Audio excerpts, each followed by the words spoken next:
Welcome to Firsts in Fiction, your first stop for learning to write fantastic fiction. I'm your host, Aaron Gansky, author of The Bargain, The Hand of Adonai series, and Firsts in Fiction. And I'm Alton Gansky, the author of The Village, which you can buy in pre-sale now and will be out in, I think, March 24th, both as ebook and a print book. That's one of the Harbinger's books, number 12. Exciting. And I'm Molly Jo Riley. I am social media ninja, podcast producer, author of the Unemployment Cookbook, and the upcoming mystery location novel, NOLA. And we are coming to you live on Tuesday night, 6:30 in the p.m. Pacific Standard Time. So those of you listening on audio only, don't forget you can tune in live, where you can ask us questions as we go through, comment, those types of things. So we'd love to have you watching live. If you want to do that, add firsts, plural, in fiction podcast at gmail.com to your circles, your Google circles, and you'll get the invites to watch us live. I think there's a way to do it on YouTube. I'm sure if you just go to the website address, but I haven't figured that all out just yet. So best way, Google Plus, to do that. So we do thank you guys for joining us. Tonight, our Ask the Author question comes from a Molai Joriali. I think I'm saying that right. That was... I'm trying to be coy here. Maybe if she was from, Brazil or something. There you go. It gives you just that kind of that exotic flair. So Molly's got our Ask the Author question. And tonight... Stop it, Pops. And You said Brazil. He's doing some kind of Brazilian dance in the little screen down there. And to those of you listening to audio only, you are welcome. You missed that. You missed my dad dancing, and that's good. It's the same thing. That's a blessing for most people. Yeah. What that means for us, since Molly Jo's asking us a question, is that we're a little bit short on Ask the Author questions. So please continue to send those in at aarongansky.com, or you can just via Facebook or Twitter. From what I understand, we may have one or two more questions floating around in the social media sphere, so we'll try and pull those out, and we can always use more of those, so send them in. Molly, you ask us tonight, and I'm supposing that you're going to abstain from answering your own question, which might be a little pretentious, but the question was, when did you first know that you were going to be a writer, and what was that moment like for you? So the way I kind of took this is when did I know I was going to be a professional writer? As opposed to always knowing that I was going to be a writer. From the time I was a child, I knew I was always going to be writing stories. So instead, I've kind of approached my answer as when did I know I was going to do this professionally and actually write for publication, not just for my own benefit or therapy. And I think that moment was when I was in college. Actually, a little bit after college. In college, I made the decision. I majored in English with an emphasis in creative writing. But even at that point, I knew I was going to be teaching predominantly. And then after college, I went to get my master's, and I knew I was going to start writing for publication there. I went to a writers' conference, Blue Ridge Mountain Christian Writers Conference, and sat in some great seminars there with some great teachers. And one of them said that you have to start considering yourself a writer, a real writer now. You have to think of yourself, market yourself as a writer, and that's when I kind of made that decision. But I think the most poignant time is when I signed my first contract, and it was, even then, it was a little, I reserved, I tried not to get my hopes up because I'd been very close on contracts before and things had fallen through, and so I wasn't positive that this was going to be any different. There were still a lot of variables, but I think for me it was when I started seeing the book cover, when the book cover started coming in and choosing the book cover, and I was like, well, this is getting real. And then I got that box of books at my doorstep, and I picked it up and I felt it in my hands, and I just kind of smelled the pages, and that was a very special moment for me. And I tried not to get overcome with emotion or whatever, but it was really special. I got to share that with my family, and the boys all picked up a book and they were looking through it and flipping through the pages, and it was a great moment. So it felt really good. That's when I thought, okay, I've done it. I've published a book. Even if a train hits me tomorrow, I've got that book, and that's something that I did. And of course, like trains. I like trains. Yes, you do, son. We're referencing stupid YouTube videos. So, and it was pretty fantastic. So I don't know how else to put it into words other than to say it was, equal parts joy, satisfaction, excitement, and also an unquenchable thirst to do it again. You always want to do it again. So that, for me, was this is a great beginning step, but I never at any point thought I'm done now. It was like, okay, this is my first step. I'm taking more now. So, Pops, how about you? I was asking specifically because I don't know if you have several moments you look at, but one of the moments that I'm interested in hearing about, even though I lived through the experience, was when you decided to make that jump to full-time writing. And to have that be your sole source of income. And so if you talk a little bit about that, hopefully if you can get to that in your answer, that would be awesome. Yeah, I can get to that. In fact, I'll probably spend a few minutes I'll be talking about this on that. But I had been writing quite a while, but I had trouble settling on what I was going to write. So I really thought I'd be nonfiction. I've said that many times on this show. But I ended up getting hooked into a novel, which is what I wanted to write, but I didn't think I could pull it off. So I was, as if nonfiction's easier than writing fiction. It's not, since I've done both now. But I wrote and got a rejection. I sent it to a pay-to-read agent, and I didn't know any better. I didn't have any mentors or anything like that, so it was a dumb thing to do, and it discouraged me. Well, that was in 1991 when I finished that book, so that was 25 years ago, and then I let it sit for 5 years. And then someday we'll have to go over the story again where Jack Kavanaugh applies quite firmly his boot to my butt and got me back into the writing again. That's a long story, but it's a good one. And the book came out in 1996, so this is the 20th anniversary of my first book by my hands. Oh, that's a big deal, Pops. That's a big deal. Yeah, 20 years, even though I wrote it 25 years ago. And I think that's why I've written so many books, is I've been trying to make up for those lost years. But anyway, so it's been 20 years since that came out, and I've republished it, and you can find that on Amazon and probably in iBooks and Barnes and Noble and stuff, and CreateSpace and those kinds of places. But that's when I knew that I wanted to write another book, and my biggest fear was I was going to be a one-book wonder. Where people would wonder why they published that one, and when they'd wonder why they'd want to do another one. And now, about 45 books in, I still feel that way. The next book's going to prove I don't know what I'm doing. 45 book wonder. Yeah, 45 book wonder. I want to be like you. Yeah, well, just fail forward. That's how I've been doing it. You're going to fail forward. Then it came a point where I wanted to be a full-time writer, and that's, for most writers, that's the dream. I don't know that it's required. I'm not even sure it's a good idea for most, but I wanted to give it a try, and the thing that finally pushed me over the edge was I turned 50. And I have this little vision that pops up in my head from time to time. I'm just going to take another moment or two to share that, and that's I have this dream that I'm lying in bed, I'm old, and I'm dying. And I have this white sheet pulled up to my neck, and the dying me starts to say something, so I lean in close to listen to what it is I'm saying as my dying words. The dying words are, I wish I had, and then I die. And so I don't know what it was on my bed that I was wishing that I had done.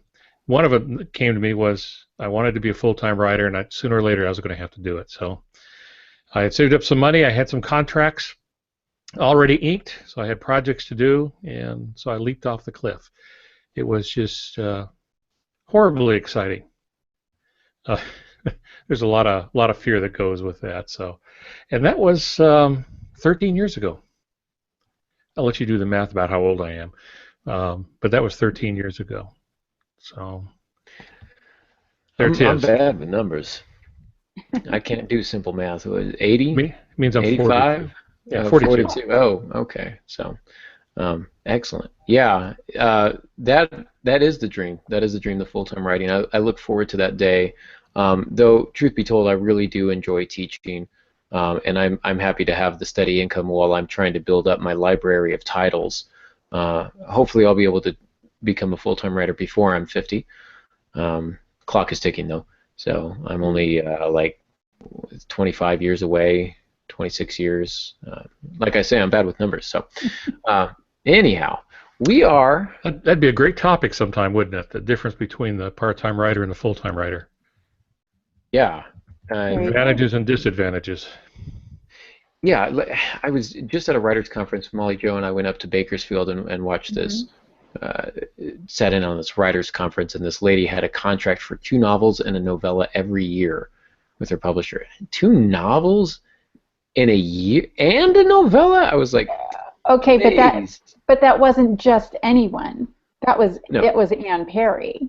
Yeah, and she's been doing this for a number of years. So, but still, I think I looked at you, Molly, and I was like, well, maybe if that was the only thing I did, maybe if I was a full-time writer, I could pull that off. But not with a day job. There's just no chance. So yeah, I did 4 or 5 in one year.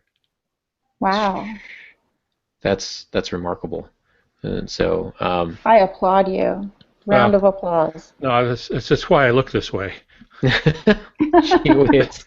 That and kids. This is why I look this way. So Tried teaching junior high. Then, oh my goodness.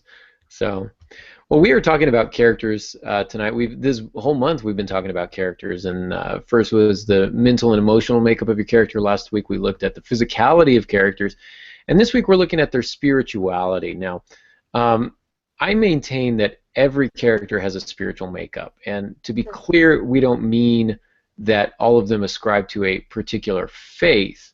Buddhist, Muslim, Christianity, whatever the case may be. What we're talking about, this would actually include the lack of faith. Well, specifically, what we're talking about is their beliefs of the supernatural. So if you want to think of spirituality as kind of their belief in the supernatural or their non-belief in the supernatural, whether or not they attend a church is irrelevant. It's really, what do they believe about the afterlife? What do they believe about the spiritual realms on our earth? I would say that somebody who believes in ghosts has a sense of spirituality. That's almost a spiritual side of them as well. Mm-hmm. So that's really what we're talking about here today. So if you tune in and you're thinking that we're just going to be, necessarily preaching or whatnot, that's not necessarily the case. What we're doing here is we're looking at a part of our characters that is inseparable from the physical part.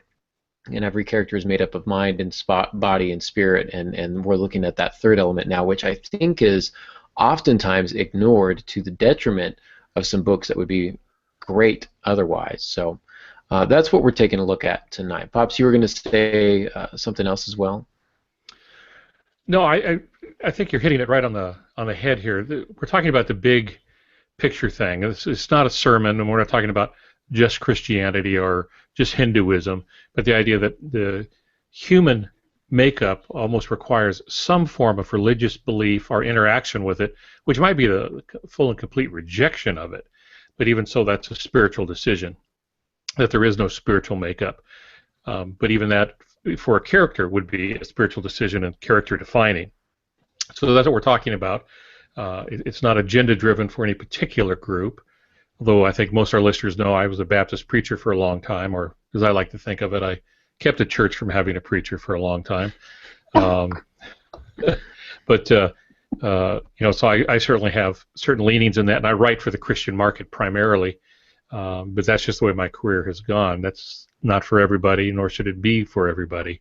But we're not going to be pushing that as part of an agenda. It's just one of the makeups. Like we talk about their physicality, we talk about their emotions, we talk about their history, and the spiritual makeup ties into all that too, and it helps us better understand our characters and make them more believable to the readers.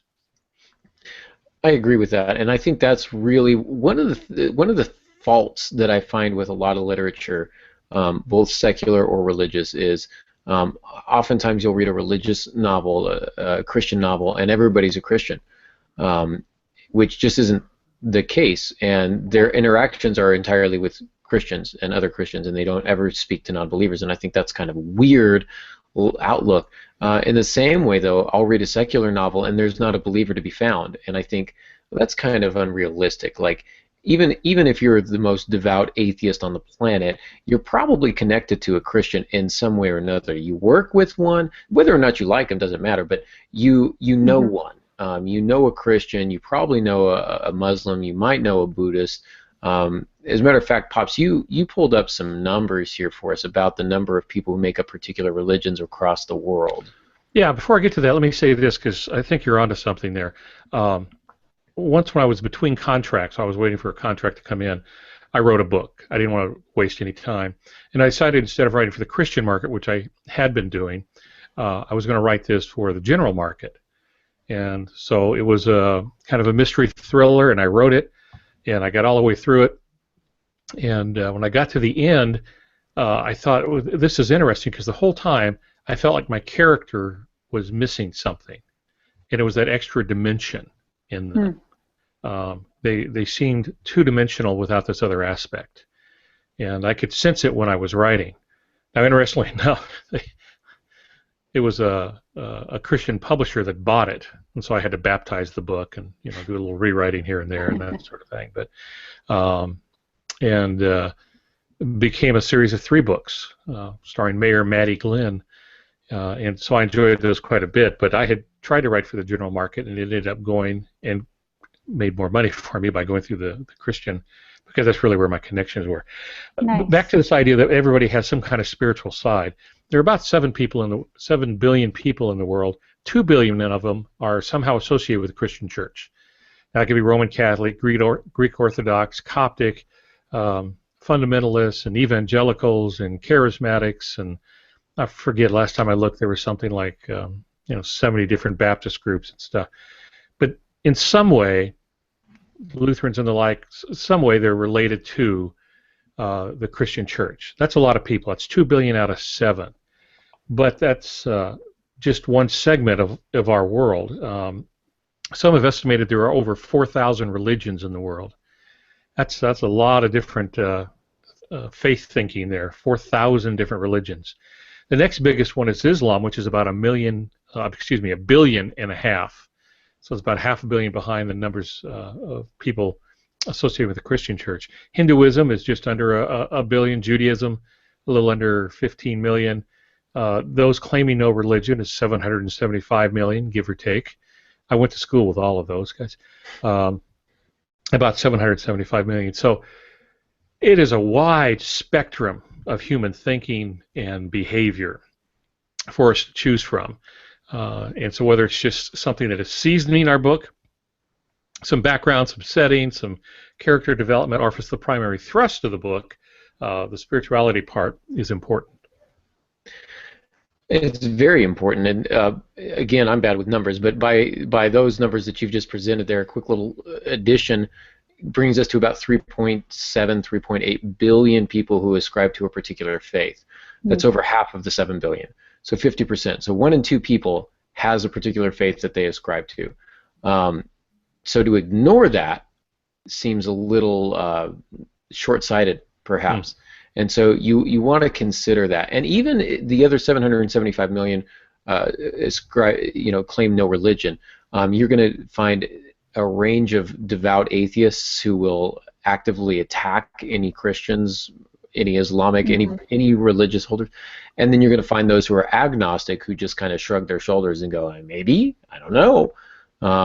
And that plays a part. I think of the old Emo Phillips routine. Pops, you remember Emo Phillips, the comedian, where he says, I'm on a bridge and I see a man with a horse face. And I said, why the long face? And the man says, I'm going to jump. I'm going to end it all. And he says, you can't end it. Don't you believe in God? Well, yes, I believe in God. And he goes, really, me too. Are you, Catholic or Protestant? Well, I'm Protestant. Really, me too. Are you Baptist or Pentecostal? I'm Baptist. Really, me too. And he goes through this whole thing until he's, are you Northern American Baptist Council of 1812 or Northern American Baptist of Council of 1847? He's just going on and on and on until he finally gets, to the end where he's like, well, 1812. He goes, I said, die, heretic, and I pushed him off the bridge. And, it's funny. He does it better. YouTube Emo Phillips. I'm sure you'll find it. But odd character. It's super weird, and really funny. But the point is, I think, valid, and that is, people not only have religion, but religion is important to them. Wars have been fought over this. If you think religion isn't important, look at history. It's how many people have been murdered and crucified in the name of a particular religion, or because they didn't ascribe to a religion, or whatever the case is. Religious persecution is a big thing. We talk now about the how do I say this delicately, the alternative lifestyle, gay, lesbian, bisexual, transgendered. We talk all about that, and the civil rights and the persecution that they face. And I'm not saying that it's in any way trying to make light of that, but think of all the persecutions at the hands of those who are devout religious followers. It's a real thing. And so you need to think of your character's affiliation with that, or lack of affiliation. Are they agnostic, where they just don't care? Are they atheist, where they're adamant about God being dead or never existing in the first place, or whatever the case may be? Think about that. And I'm going to say one other thing, that we'll talk a little bit about religion being a point of conflict within your novel, but I really want to caution you guys against using a particular character to represent a particular faith and putting them in your book only for the purpose of making them look foolish. And so this is what we call the straw man argument, where you create, if we do it in looking at the secular side, they might have a Christian character only to play the buffoon, only to play the fool and make the most ridiculous logical statements about God. And that way the reader laughs at them. Look how ignorant they are. Christians are so stupid. But a contemporary illustration of that is The Big Bang Theory, Sheldon's mother. Yes. And that's primarily why she's there, is to do that. And don't get me wrong, I love Big Bang, but I always find that a little disingenuous on their part. And they'd never put in a serious Christian. They put in somebody who's a caricature. Yeah. And of course, you can see the same thing. I've seen that done with other faith groups too. So, but yeah, what you bring up is a very good point. They do it. The Christians will do it as well, where they'll propose an atheist, and then they'll just systematically dismantle their particular spiritual views. And of course, it ends with the altar call conversion, or whatever the case may be. And that feels just as disingenuous to me. And so I'm trying to do this without necessarily stepping on any toes, but just to say the fact that if you're including a character for the sole purpose of dismantling their particular religious views, you need to rethink that character, A, and B, you need to better arm yourself, do a little more research, and challenge yourself. Let both sides. There's nothing that says one side has to win. I've got plenty of non-believing friends that I'm close with, and we'll have these conversations. And at the end, they go, well, that's good. That's just not for me, or whatever the case may be. I don't browbeat them. I don't, break a beer bottle and start threatening them. I don't do any of that. It's just sometimes people just agree to walk away, and that's fine. And so think about that. Are these people who walk away, or are they not? I was going to say something else, and it was very deep and poignant, and it has left my brain. Well, I want to jump in here real quick, because what I'm hearing you say is really great. You're talking about real life people, and I think that's the aspect of it. In real life, we all have these people that we disagree with, but just because we disagree on one aspect, we don't shut them out completely. And I think the same is true if we're building those characters in our stories. They need to be well-rounded characters, not just the fall guy, not just this one-dimensional character of the comic relief for the sake of blasting the faith or blasting the non-faithful. They do need to be the well-rounded character in order to make the story go. You can't add that character. It's not going to work fluently. Yeah, absolutely. I do remember what I was going to say now. I was going to make 2 points real quick. The first point is my book, The Bargain. And I'm not holding that up as the pinnacle of what everybody should do or aspire to. But I'm not that arrogant like some writers. But who is it? Atlas Shrugged. Who is that? Ayn Rand. Yeah. Her book on writing, everything's like, let's take a look at an awful writer, F. Scott Fitzgerald. Now let's look at a brilliant writer, me. She just throws everybody under the bus, and all her examples are, look how amazing I am. I'm not trying to do that. But what I'm trying to say, though, is that I wrote that book while I was at Antioch University. My mentor, who was assigned to me, who I chose, by the way, very intentionally, was a non-believer. And so my primary character is a non-believer. And whenever he had a thought that occurred to him that didn't seem to jive with what a typical non-believer would believe, I would get a little note from Rob that said, no, he wouldn't think this. This is not who the character is. And at first I resisted, like, who are you to tell me about my character? And then I thought, oh, he's exactly who should be telling me about my character. I've grown up as a Christian. It's hard for me to imagine what the world perspective of somebody who's not. It doesn't make sense to me. And so to get that outside information was really vital to allowing my character to have a particular arc. And whenever he made a comment like, I don't necessarily agree with this, but I see why he would think it, that was a huge victory to me. Like, okay, now I'm on the right track. And even though I'm not winning him over, if evangelizing him, the character's arc was being fulfilled and authentic. And that's what I was aspiring for. And so I felt very positive about that. And then I'm also going to quote from the brilliant theological television series South Park, which I don't. Boom. I know. Keep with me here. I don't watch a lot of South Park. I've seen maybe 2 or 3 episodes under duress. My friends threatened me, and one of them was about this Mormon kid, and it's a half-hour show. It's 29 minutes of these kids just ruthlessly teasing this Mormon about how ridiculous their religion is and how just off the charts wild it is, and it's laughable, and how can you believe that? And they're just hammering this poor kid. And the last minute of the show, he looks at him and he goes, I don't really care because it's about family, and my family loves me. And the other 4 just kind of stare at him because they all come from like wildly dysfunctional families. And it's just silent. The last minute is silent, and then the Mormon kid walks off. And I thought, did they really just let the Mormon get the last word in? Like, I remember that being so powerful that this whole time they're attacking him, and then with his argument, it doesn't necessarily win the argument, but it says very clearly and succinctly, this is why it's important to me. I have something that matters to me, and that's more important than whatever you guys are going to say. And that really resonated with me, because if there's anything else, I don't know that we're as passionate about religion as we are about anything else. And again, when I say religion, I mean atheism just as well as Christianity. I've met some very passionately involved atheists that will, argue with anybody as much as possible. We get passionate about the spiritual side of us, and so we cannot ignore that. Otherwise, as you say, Pops, we end up with kind of a two-dimensional character. You were going to mention, Pops, some novels with religious themes? Sure, yeah.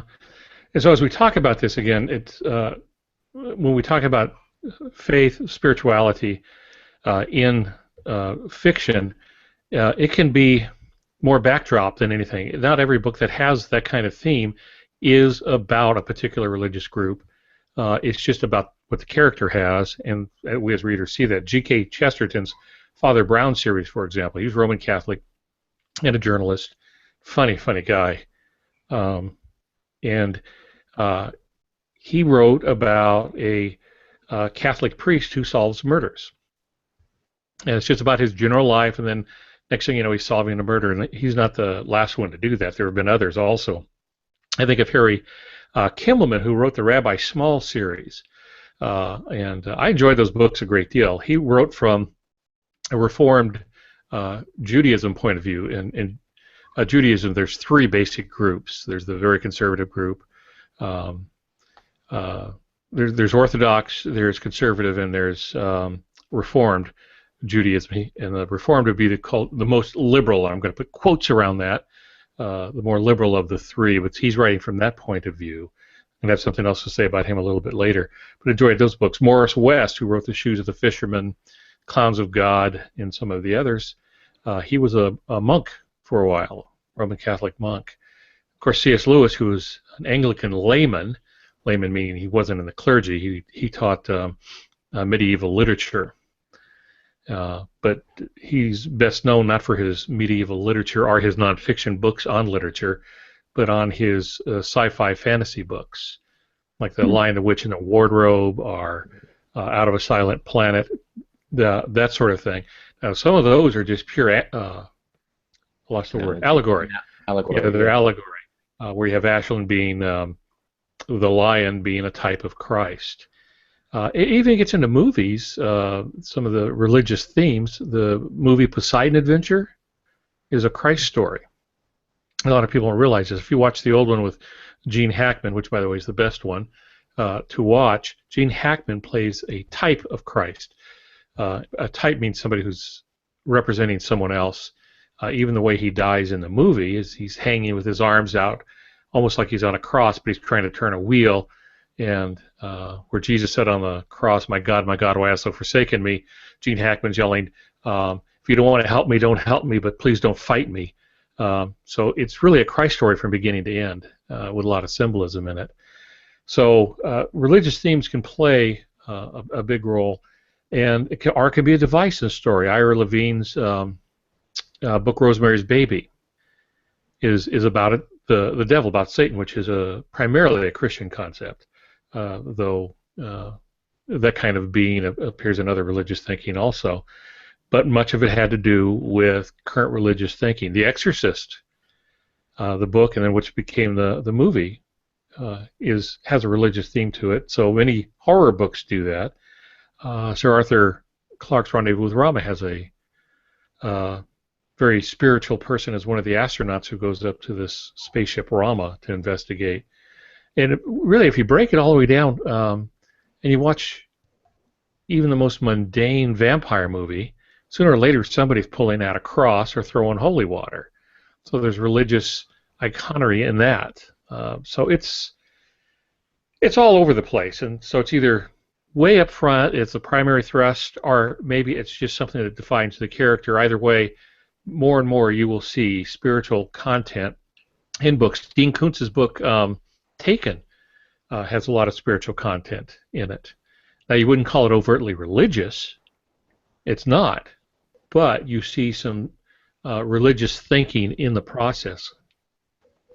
Yeah, that good examples there, and I agree with them all. I also think of The Lord of the Flies, William Golding, and the dissension of the schoolboys into kind of this madness and anarchy. And but you've got a kid in there named Simon who's very much a Christ-like figure. You're talking about Gene Hackman in the Poseidon Adventure, and Simon plays that role of the innocent, the sacrifice, the encourager, and those types of things. And that's one of the things that makes the book really powerful. Is it's not overt and it's not in your face. It's just a part. Here's this kid amid all this other chaos, torn between two groups, who is just genuinely the innocent and concerned about others.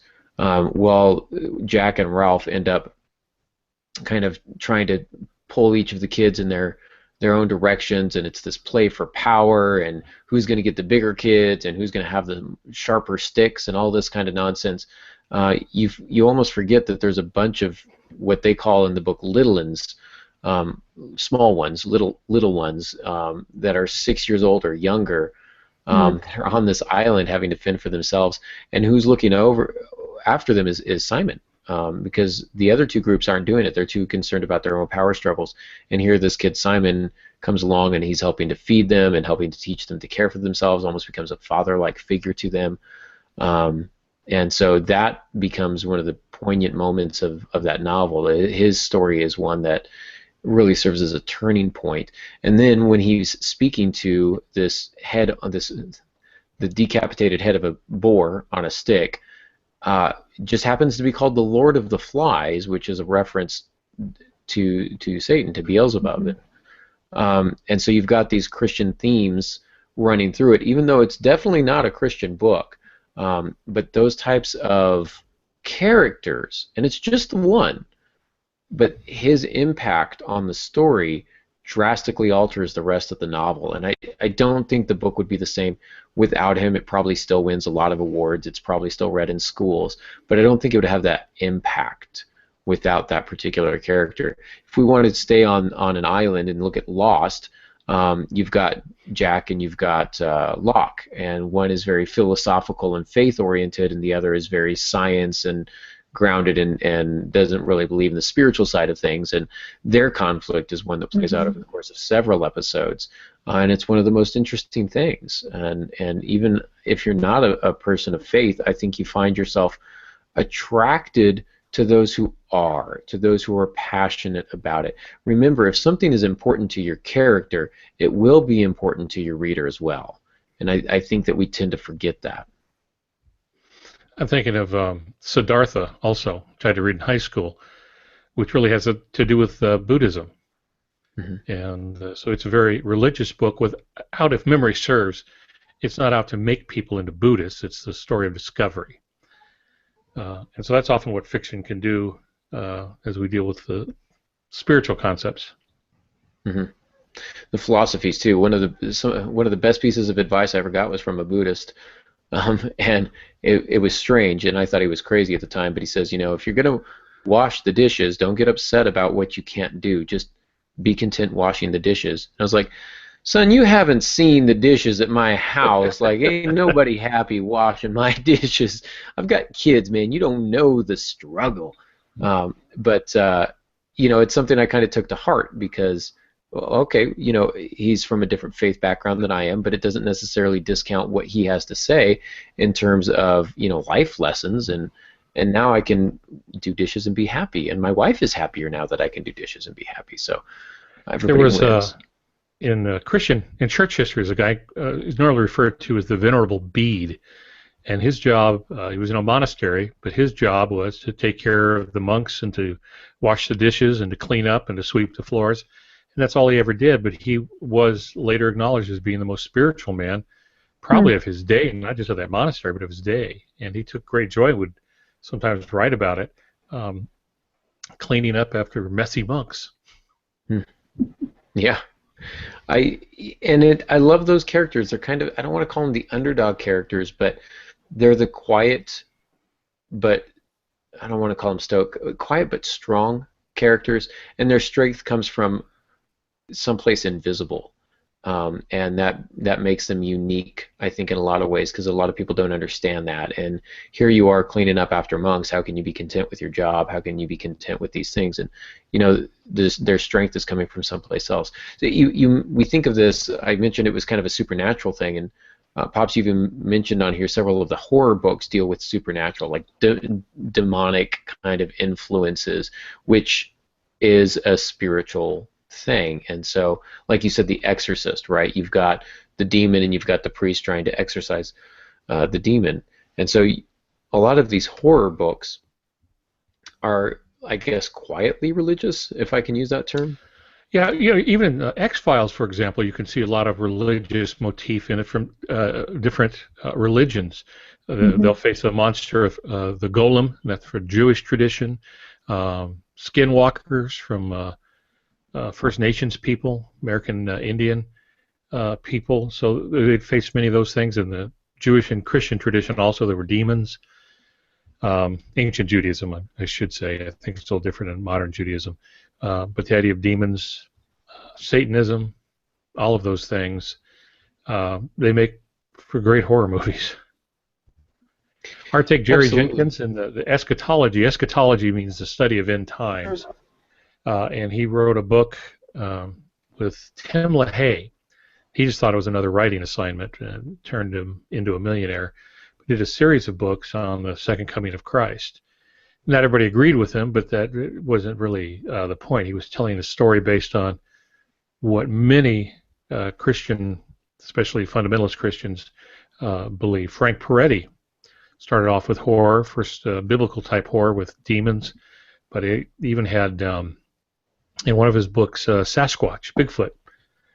There, Bill Myers touches on those, so there's really, it's probably not a topic you can't touch on and still have some spiritual nature to it, at least a little spiritual gloss, if not a primary driving force in the story. I was going to ask a question about that earlier, and as long as you've touched on it now, do you, either of you, think there is a great difference between the spiritual and the supernatural, or do they kind of coincide and go hand in hand? Well, supernatural means above nature.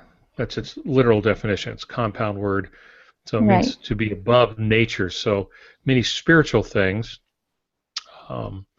I would take Christianity because that's the best known, has a supernatural uh, aspect to it. God is considered supernatural. The theological term is that he's transcendent, he's above everything, at the same time as being immanent in everything, around everything. So, no, I used to define my earliest books were supernatural suspense. Though they had Christian themes in them, they were usually supernatural suspense. I have books with Shadow Man. He's a pretty scary character. So I was at a group and somebody told me, asked what people were write. There was a bunch of writers. He said, well, Christians just can't write horror because they're Christians. What do you write, Al? Horror. So that was kind of an interesting turn on a phrase there. So Was I at that panel discussion? I feel like... No, it wasn't a panel discussion. I remember being at dinner. Okay. All right. Yeah. That's an interesting question. I don't know that I would necessarily differentiate the two. I tend to think of spiritual more as a personal belief in the supernatural and what you believe in the supernatural, if that makes sense. So, for example, I teach American literature, I used to for a number of years, and during the American Romanticism, one of the big things was this belief in the supernatural. But there were the dark romantics and the light romantics. And the light romantics were like, there is some sort of benevolent supernatural, maybe not an entity, but basically like nature itself is almost supernatural, almost pantheistic in a way. God is in the trees and the wind and the bunny rabbits in the lakes and the stuff like that. And you get guys like Henry David Thoreau and Ralph Waldo Emerson and Walt Whitman that fall into that category. But then you've got Nathaniel Hawthorne, who wrote The Scarlet Letter, where the spiritual side is the antagonist, but the supernatural side is pretty dark and foreboding, going out into the woods, and there were witches and demons and imps and all sorts of nefarious characters. Edgar Allan Poe, though he was considered Gothic, would probably fit well into the dark romantic time period. Herman Melville, where you've got this almost possessed kind of a white whale. And so you get these supernatural elements, but not necessarily a spiritual element. I don't know if you would agree with that, Pops. I would, but just make sure everybody understands, because I never like to assume everybody knows the terms we're using. When you talk about a romantic period, you're not talking about romance books as we think of them today. Yes. What do you mean when you say that, romantic period? It describes a particular movement in American literature that deals with predominantly the supernatural. You had two groups, and they were really writing about four things: the society, the individual, the supernatural, and oh man, what's the fourth one? Maybe it's three things they were talking about. This is what happens when we podcast after a very, very long day of work. So, but the supernatural, the individual, the society, I guess it's just the good side of the supernatural and the bad side of the supernatural, like the positive impact and the negative impact. And God is good, and there are demons that are going to eat you if you go out in the woods at night. So those types of things. So romance is not like falling in love, as you said. It's just describes that particular time period. Yeah, because the terms are so similar that a lot of people, when they hear the romantic period or romantic genre, they think of romance novels, which are a very different thing. Though the root word goes back to the same thing. But you did hit on something here about making the spiritual element the antagonistic element. And the first one that popped in my head was Dan Brown's The Da Vinci Code, which had a religious theme. We could go ahead and use him as an example of not checking some of his facts. But anyway, one of the antagonists is a deeply religious albino, but he's the violent one. He's the killer, but he's always doing some form of penance and punishing himself and those sorts of things. So there's where you take spirituality and you turn it on its head, that it's gone to a horrible extreme, and turn this man into something that was no Christian, because he's part of the Christian church, part of the Catholic, that no one would ever plan on. You wouldn't associate with a Christian background. Well, Dan Brown turned that whole thing upside down, and it worked pretty good. It worked pretty good. It made him a couple of bucks. $1 or $2. Yeah. Yeah. So you also mentioned here, Pops, about showing intellectual honesty and not misrepresenting things. And I like those points because, again, I said it earlier, but do your research. And if you're still setting things up for like the straw man argument, as you say here, Pops, it really makes you look foolish, the author. Because if I'm a Christian and I'm reading your book that dismantles Christianity, and I'm able to easily poke holes in your logic, and I can see that you've just set up the Christian to play the part of the fool. Now I'm offended. It's not just that I don't like your book. I'm actually offended by your writing, and I'm probably not picking up your book again.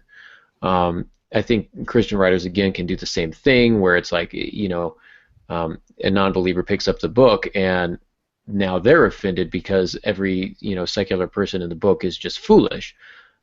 That's problematic, and so you want to show intellectual honesty by doing your research and not misrepresenting the particular people that this character would belong to. You've got an example here, Pops. Yeah, I'm thinking of the Rabbi Small books, which came out of the 60s. And I enjoyed them. I think I read all of them. If memory serves, he was a teacher too. I think he taught at night school or something, Kimmelman. And but the only thing I didn't like is there would usually be a short portion where the author would contrast Jewish thinking with Christian thinking, and his presentation would be the Jewish thinking. We are more intellectual about this than the Christians, and Christians believe this. This goes back to your straw man argument, where in a straw man argument is, I'm going to tell you what you believe, and then I'm going to tell you why you're wrong about it, instead of me finding out what it is you believe, and then seeing if we either have common ground or we don't. And that's what he would do. Christians would believe this, this, and this, and I remember several times sitting there going, no, no, they don't. I've got 3 degrees in this stuff, and I'm pretty sure that I may have a little more insight than he did on that. Now, I'm not getting on this guy because I think the books are wonderful, but he did not do due diligence in his research on that. And if I were doing a book that had Islamic characters, I'd want to make sure I knew the differences among the Islamic groups and radical Islam, and what the difference is and what the thinking is. I would have to do some study on that if I were to do have a character who lives an Orthodox Jewish lifestyle. Well, I'm going to have to get schooled on that. I could give you some of it, but I couldn't give you a lot of detail in it, and so I would have to show some intellectual honesty. I would have to do some learning. I'd have to pick up on some of those things. So it does require, I think, as much work as anything else that you have to do in a novel. You want to properly and accurately represent what people believe, and not just set them up so that they look stupid. Yeah, absolutely. I'm going to derail the conversation here just for a minute. I was supposed to mention this at the top of the show, and I failed. So, Molly Jo, I don't know if you put this in the room or not, but next week is a wild card. So, any ideas you have of any topics you'd like us to cover, go ahead and put those in the room, or let us know at aarongansky.com or on Facebook or at the Twitter if you've got an idea for a wild card episode. But yeah, you need to make sure that you're doing your research. A Mormon is not a Baptist, is not a Catholic, is not a Jehovah's Witness, is not a Scientologist, is not a Muslim, etc., etc., etc. One of the best things that you can do is I would not simply rely on Wikipedia either. That might be a decent foundation, but if I'm representing a Buddhist in one of my books, I'm probably going to want to talk to a Buddhist. So I'm going to try and make that connection somewhere and say, in the same way that I have teenagers read my Hand of Adonai series, or at least sections of it before I publish it. Is this what a teen would say? Or they're texting each other. Is this how you would text each other? I had one of my characters plays basketball. She plays girls basketball. I don't know anything about girls basketball, so I grabbed one of my students who did, or rather I talked to one of my students who did, and I said, can you read this for me? And she, let go of me, Mr. Gansky, you're scaring me. Okay, so I asked her to look at it. And it got weird, and she did, and she made some corrections. She's like, this isn't the way it would work. This is a point guard. This is not a center. This is, whatever the case may be. And so, in the same way, if you're writing about a Buddhist, find a Buddhist and say, let them read it. Is this how you would look at this situation. Is this what you would say? How would you react if this were the situation facing you? And let them guide you, and then say, maybe even ask them, how about your friends who are also Buddhist? If they attend a particular church and have a minister, what would they say? Or a rabbi, what would they say? A priest, what would they say? One of the, I don't know if I should admit it on air, but I like the Daredevil series on Netflix. I know I'm a terrible person, but one of the things that most interests me about that character is the spiritual side of him. Here's this guy who goes out at night beating criminals up, prosecuting them during the day, and still goes to confession and listens to his priest. And some of those episodes where he's talking with his priest are particularly poignant and well done, and it makes the character actually more believable. Here's a blind guy with supernatural senses and hearing, like, come on. But somehow that faith, or the fact that he struggles with his faith, is more accurate. That makes him endearing to us as an audience, because most of us struggle with our faith. Yeah, there you bring up a great point. That's one reason there needs to be some kind of spiritual nature in most books. Again, it doesn't have to be very overt. It could be a little covert, but there is an internal struggle one way or the other. And that's what you're having there, where somebody has to go to confession, but he's also doing something he knows, at least his technique isn't what he should be doing. This is perhaps not the best way to do it, but so he feels guilty, so he turns to the church for forgiveness, and then it continues to go on with that inner struggle. A lot of that comes from the religious aspect of our writing. Yeah, he's got that great line, where he's talking to the father, and the father says, well, what is it that you've done that you're seeking penance for? And he goes, oh, I'm not seeking penance for something I've done. I'm seeking it for something I'm about to do. No. And it's just like, oh, okay. Well, that's something else then, completely. And that's interesting. And so we're kind of running out of time here, but what I want to talk about is the role that faith plays, or rather the spiritual side of your character should play in your novel. And we've already said this, it doesn't have to be the sole focus of your novel, but it should play some part in it. Ways that you can do that is by challenging somebody's faith. You mentioned Rendezvous with Rama, and here you've got a devout, was it a Christian in the book?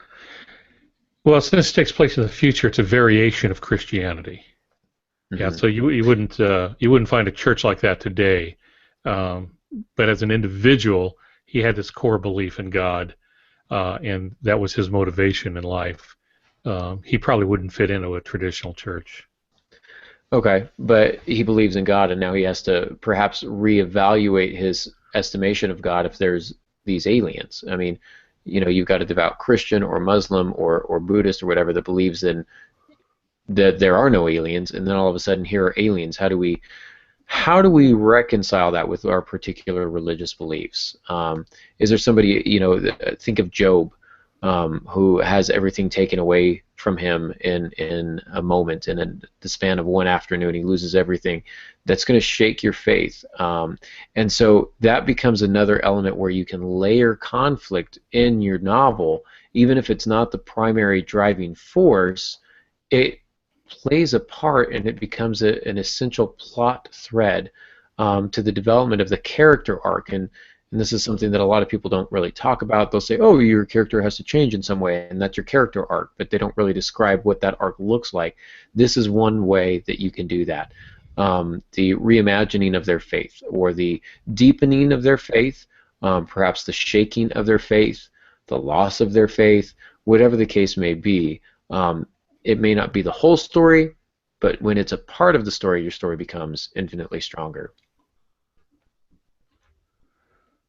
Yeah, it's a delicate balance, but boy, it can enrich what you do. And I think one of the first things a writer has to do is, when dealing with the faith element, if it comes up, what am I going to do? Is it the main thing I'm writing about? Sometimes that's the case. We go back to Shoes of the Fisherman and Cons of God from Morris West.